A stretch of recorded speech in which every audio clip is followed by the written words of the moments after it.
Hello student, welcome back to my YouTube channel Math Success मंत्रा।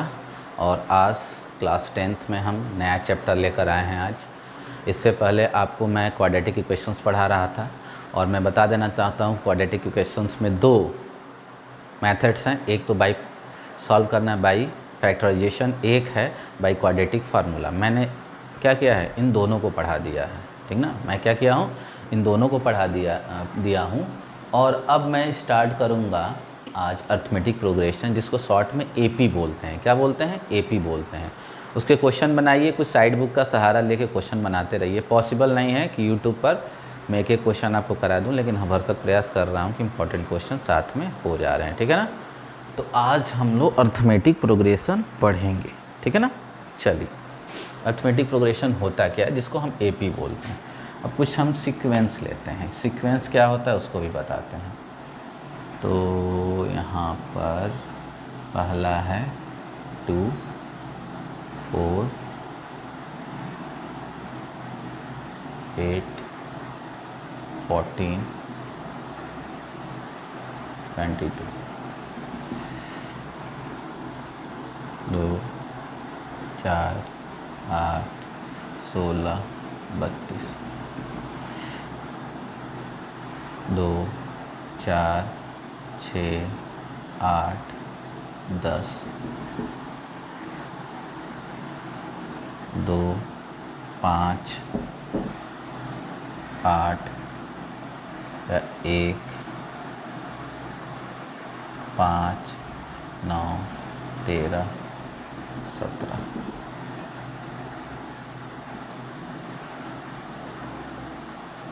1, 2, 4, 7, 11, 16। यहाँ पर कुछ sequence दिए हुए हैं। अब तुम कहोगे सीक्वेंस क्या होता है, तो देखो कुछ नंबर इस तरह से लिखे हों कि उनके अगले नंबर मतलब उन नंबरों में एक पैटर्न मिल जाए, वो सारे नंबर एक रूल के अकॉर्डिंग आए, तो वो सीक्वेंस कहलाता है।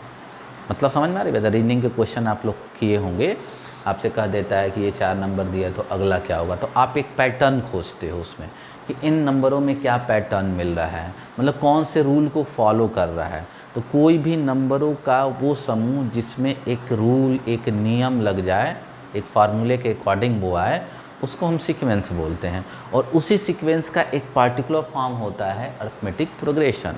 तो अब देखो इसमें क्या है, इस पहले वाले सीक्वेंस में हम क्या लिखे हैं। पहले वाले सीक्वेंस में हम यहाँ पर +2 ऐड किए हैं तो आया है। इसमें क्या है, +4 ऐड किए हैं। यहाँ पर क्या है, +6 ऐड किए हैं। और इसमें क्या किए हैं, +8 ऐड किए हैं, तब आया है। तो हम देख रहे हैं कि इनमें जो डिफरेंस है वो एक जैसा हर जगह नहीं है। यहाँ पर गैपिंग 2 का है और गैपिंग 2 से बढ़ रही है। पैटर्न तो यही मिल रहा है। अगला नंबर आपसे पूछता है तो अब आगे वाला क्या होता है, गैपिंग 10 का होता है तो 32 आएगा। क्लियर हो रही बात है? तो हमको रीजनिंग नहीं करना है, मैं बता रहा हूँ कि यहाँ पर जो नियम ये बन रहा है कि डिफरेंस पहले 2 था और फिर 2 से बढ़ रहा है, ये एक रूल निकला यहाँ पर और इससे हम ये सीक्वेंस बनाए हैं। चलो, ये सीक्वेंस तो ये कह रहा है। दूसरे सीक्वेंस में हम देख रहे हैं कि यहाँ पर 2 का मल्टीप्लाई हुआ, इसमें तो ये आया। इसमें 2 का मल्टीप्लाई हो गया तो ये आया। इसमें 2 का मल्टीप्लाई हुआ तो ये आ गया। और इसमें 2 से मल्टीप्लाई हो गया तो ये आया। तो हम देख रहे हैं कि इसका अगला टर्म पिछले टर्म से 2 मल्टीप्लाई करने पर आ रहा है। यहाँ पर एक पैटर्न रूल ये मिल गया। यहाँ पर हम देख रहे हैं कि यहाँ पर +2, यहाँ भी +2, यहाँ भी +2, यहाँ भी +2 कर रहे हैं। मतलब हर जगह हर अगला टर्म पिछले टर्म में 2 ऐड करने पर आ रहा है। अगला टर्म 12 हो जाएगा। मतलब ये भी कर सकते हैं कि इसमें जो 2 कंसेक्यूटिव टर्म्स हैं, मतलब 2 पास के जो टर्म हैं, 2 लगातार जो टर्म हैं, उनके बीच गैपिंग डिफरेंस हर जगह एक जैसा हो रहा है। यहाँ पर क्या है भाई, 4 का डिफरेंस, यहाँ पर 4 का डिफरेंस, यहाँ पर 4 का डिफरेंस, यहाँ पर 4 का, यहाँ भी हर जगह एक जैसा डिफरेंस दिया हुआ है। हर जगह 4 दिया है। यहाँ पर क्या दिया है, 1 का डिफरेंस। यहाँ कितना का दिया है, 2 का डिफरेंस। यहाँ कितने का दिया है, 3 का डिफरेंस। यहाँ 4 का और यहाँ 5 का। तो इस वाले में देख रहे हैं कि जो डिफरेंस है एक एक से बढ़ रहा है, ठीक है ना। सब सीक्वेंस है, इसलिए सब सीक्वेंस है कि इन सारे जो नंबर लिखे हुए हैं, जैसे पहले में जो नंबर लिखे हैं उनके नंबरों में एक रिलेशन दिख रहा है। क्या रिलेशन दिख रहा है आपको बता दिए इसमें भी। लेकिन जो एपी होता है वो कहता है कि कोई भी सीक्वेंस जिसके दो कॉन्जिक्यूटिव टर्म्स के बीच का डिफरेंस हर जगह एक जैसा हो वही एपी कहलाता है। तो देखो यहाँ पर डिफरेंस तो 2 से बढ़ रहा है, यहाँ तो डिफरेंस क्या है, ये तो प्रोडक्ट में चल रहा है, तो ये एपी नहीं होगा, ये एपी नहीं होगा। अब एपी क्या कहता है कि कोई भी सीक्वेंस जिसके 2 कॉन्जिक्यूटिव टर्म्स के बीच का डिफरेंस हर जगह एक जैसा हो, यहाँ भी डिफरेंस 2 है, यहाँ भी डिफरेंस 2 है, यहाँ भी डिफरेंस 2 है, यहाँ भी डिफरेंस 2 है, तो ये एपी होगा, मतलब ये एपी हो जाएगा। यहाँ भी डिफरेंस हर जगह 4 का है, गैपिंग 4 की है, इसलिए ये भी क्या हो जाएगा, एपी हो जाएगा। लेकिन यहाँ डिफरेंस 1 से बढ़ जा रहा है ये, इसलिए ये एपी नहीं होगा। ये सारे पाँचों के पाँचों क्या थे आपके सीक्वेंस थे, बट इसमें 2 ये था, यही आपका एपी कहलाएगा। अब आप एपी समझ चुके होंगे कि एपी क्या होता है, ठीक है ना। एपी क्या होता है, एक ऐसा सीक्वेंस जिसके 2 कॉन्जिक्यूटिव टर्म्स के बीच का डिफरेंस ऑलवेज हर जगह एक जैसा होता है, या तो सब जगह 2 हो, या सब जगह 3 हो, या सब जगह 4 हो, या सब जगह -2 हो, या सब जगह क्या हो 1 का हो, या सब जगह 10 का हो डिफरेंस, तो वो एपी कहलाएगा। तो ये 2 एपी था, और बाकी 2 सीक्वेंस, देखो सीक्वेंस तो पाँचों हैं, लेकिन उन दोनों में 3 और 4 ही नंबर का एपी बनेगा, क्योंकि सब जगह गैपिंग एक जैसा है। यदि किसी भी सीक्वेंस में 2 कॉन्जिक्यूटिव मतलब 2 लगातार टर्म के बीच का डिफरेंस एक जैसा हो तो वो एपी कहलाता है, ठीक है ना। तो बात आपको समझ में आ गई होगी।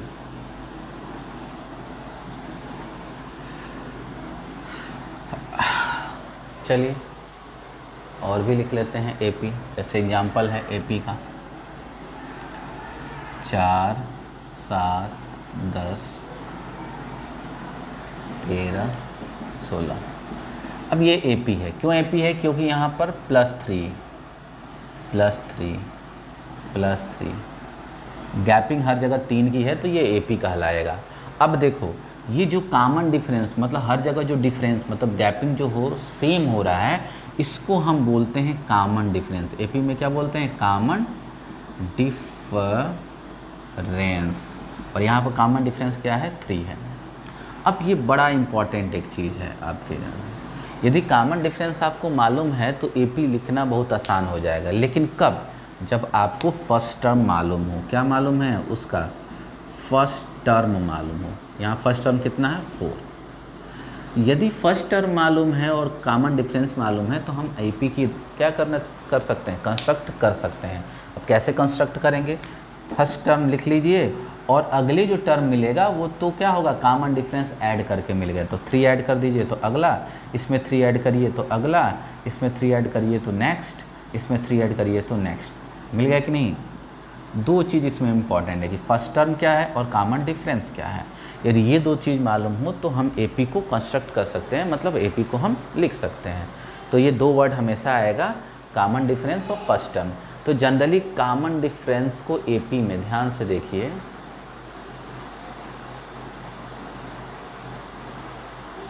कॉमन डिफरेंस को स्मॉल डी से, और जो फर्स्ट टर्म है उसको स्मॉल ए से डिनोट किया जाता है, याद रखिएगा। जनरली आप किससे भी डिनोट कर सकते हैं, लेकिन जनरली यही देखा गया है कि कॉमन डिफरेंस को स्मॉल डी से और फर्स्ट टर्म को स्मॉल ए से डिनोट करते हैं। क्लियर हो रही बात है। अब मान लेते हैं कि किसी एपी का फर्स्ट टर्म ए है और कॉमन डिफरेंस डी है, तब क्या होगा, ध्यान से देखिएगा। अब मान लीजिए कि let A be the first term and D be the common difference of A AP. हमने मान लिया कि फर्स्ट टर्म ए है और कॉमन डिफरेंस डी है। यदि फर्स्ट टर्म ए है तो देखो यहाँ पर जो टर्म है हम किससे डिनोट करेंगे, T1। T1 मतलब होता है T फॉर टर्म, और 1 मतलब फर्स्ट टर्म। अब कहोगे सर यहाँ ए से डिनोट कर दिया, यहाँ T1 से बता रहे हैं, मतलब T1 की वैल्यू कितनी होगी, ए। T2 की वैल्यू क्या होगी, T2 मतलब सेकेंड टर्म, T3 मतलब थर्ड टर्म। तो ये याद रखिएगा, T फॉर टर्म और A फॉर 1 मतलब फर्स्ट टर्म। T2 मतलब सेकेंड टर्म, T3 मतलब थर्ड टर्म, ठीक ना, T फॉर टर्म और 1 ये लगा फर्स्ट टर्म। अब चूँकि फर्स्ट टर्म A माने हैं तो T1 A हो जाएगा। अब बताइए कि T1 तो हो गया A, T2 कैसे निकलेगा? अभी बता रहे थे कि यदि फर्स्ट टर्म में कॉमन डिफरेंस को ऐड कर दिया जाएगा तो सेकेंड टर्म मतलब अगला टर्म निकल जाएगा, तो यही जाएगा A प्लस डी। और फिर यदि T2 में कॉमन डिफरेंस ऐड कर देंगे तो फिर अगला नेक्स्ट टर्म मतलब सेकेंड में जब ऐड करेंगे कॉमन डिफरेंस तो थर्ड टर्म निकल के आ जाएगा A plus 2D। Fourth term कैसे आएगा? A plus 3D। डी इसमें ऐड करते जाओ तो D बढ़ता जाएगा, 5 का कितना आ जाएगा? A plus 4D। ऐसे ही आपका आता जाएगा। अब एक पैटर्न दिख रहा होगा, यहाँ पर क्या लिख सकते हैं? 0 इंटू डी लिख सकते हैं, ध्यान से देखिएगा। अब एक चीज़ दिख रहा है कि यदि पहला टर्म है तो 1 से 1 कम कितना होता है? 0, 0 इंटू डी। दूसरा टर्म है तो 2 से 1 कितना होता है? 1, तो 1 कुछ नहीं है तो 1 लिख सकते हो ना, 1 इंटू डी। तीसरा है तो 3 से 1 कम 2D। चौथा है तो 4 से 1 कम, पांचवा है तो 5 से 1 कम। इसी तरह यदि मैं बोलूं कि भाई बताओ कि T10 कितना होगा, तो A प्लस 10 से 1 कम 9D।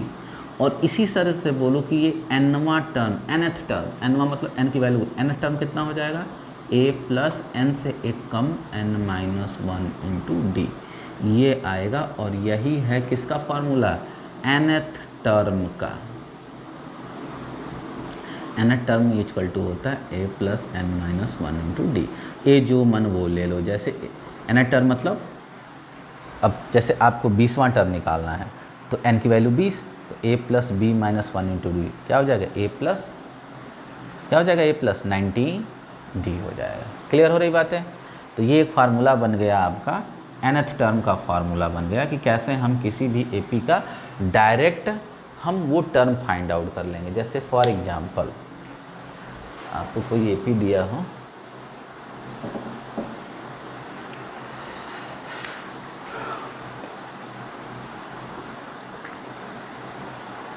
फाइंड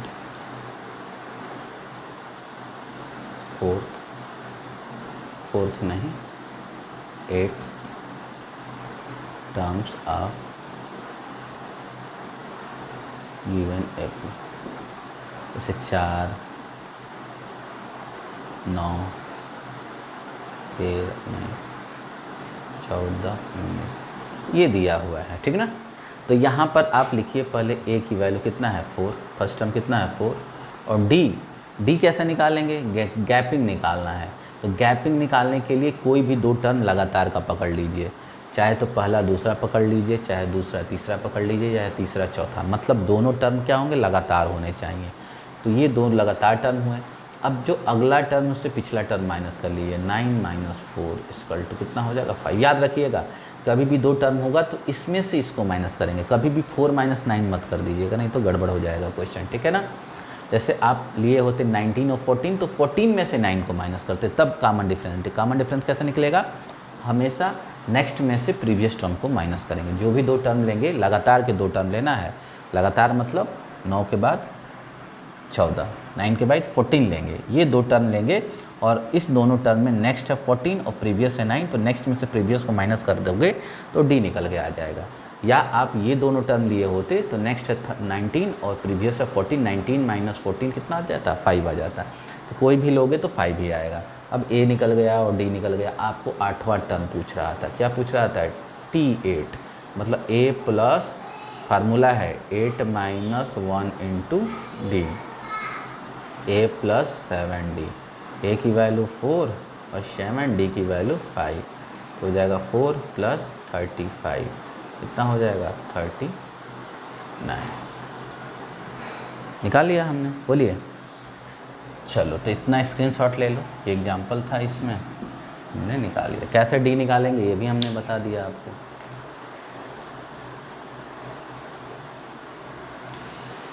चलो अब एक चीज़ देख लीजिए, मान लेते हैं किसी AP में 10 टर्म है तो 10वां टर्म क्या हो जाएगा? उसका लास्ट टर्म हो जाएगा। यदि किसी AP में 20 टर्म है तो 20वां टर्म ही लास्ट टर्म हो जाएगा। किसी AP में 25 टर्म है तो 25वां टर्म ही क्या हो जाएगा? लास्ट टर्म हो जाएगा। तो ये बताइए कि if there are 25 n terms in a AP, then last term is equal to nth term।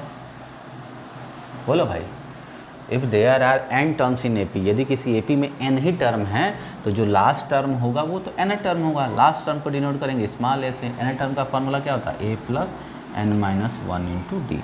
एक ये भी फार्मूला होता है कि last term l equal to a plus n minus one into D होता है। क्लियर हो रही बात है? इस पर कैसे क्वेश्चन बनता है? एग्जाम्पल में आपसे पूछेगा find the number of terms in the given AP।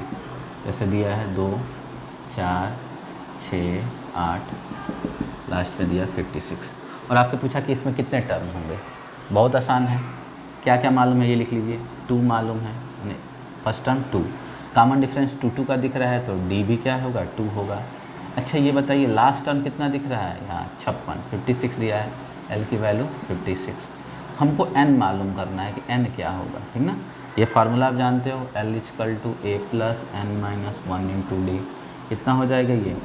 56, a की वैल्यू 2 और ये n माइनस वन और d की वैल्यू 2। सॉल्व कर दीजिए, n निकल जाएगा। ये इधर जाएगा 54, 54 equal to n minus into 2 से डिवाइड कर दो 27, n माइनस वन और ये इधर आ जाएगा तो n की वैल्यू 28 आ गया। क्या आ गया? 28 आ गया। बात समझ में आया? यहाँ पर क्या दिया था? ये एक AP दिया था, इसमें हमको नंबर ऑफ टर्म्स नहीं मालूम थे, ये कितने नंबर ऑफ टर्म्स हैं ये निकालना है। क्लियर हो रही बात है? लेकिन ये दिया था कि इसका लास्ट टर्म 56 है।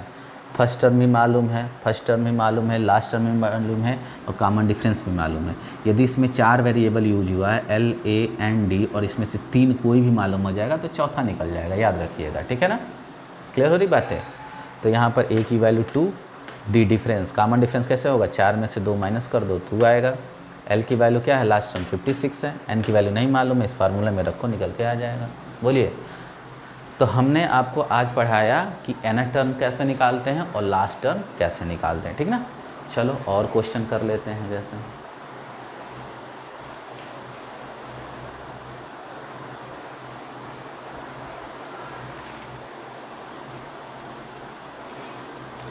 अब मान लीजिए कि दिया हुआ है विच क्वेश्चन, चलिए ये स्क्रीनशॉट फार्मूला था, रिमाइंड करके देखिएगा यदि तेज हो रहा हो तो। लिखा है which term of the AP 21, 42, 63, 84 is 420। अब आपसे क्वेश्चन ये कह रहा है कि इस AP का, ध्यान से देखिए कि AP 21, 42, 63, 84 डॉट डॉट डॉट दिया है, कौन सा टर्म 420 होगा, ठीक है ना।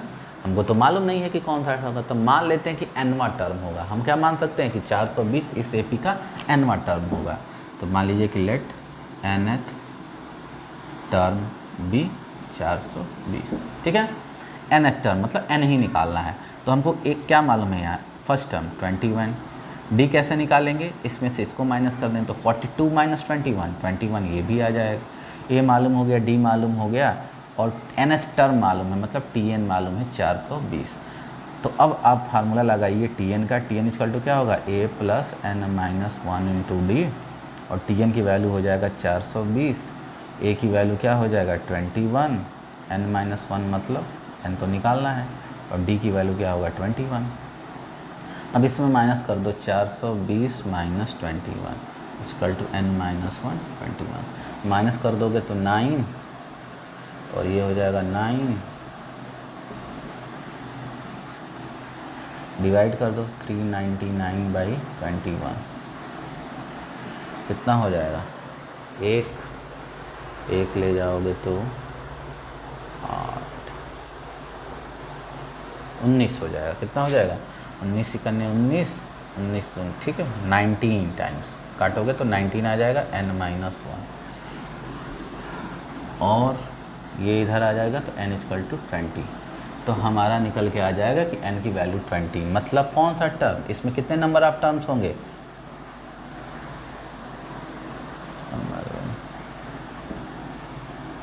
n की वैल्यू क्या आ गया 20, मतलब नंबर ऑफ टर्म्स इसमें क्या हो जाएंगे 20 टर्म्स हो जाएंगे। तो बात समझ में आ रही है ना कैसे क्वेश्चन बन रहे हैं।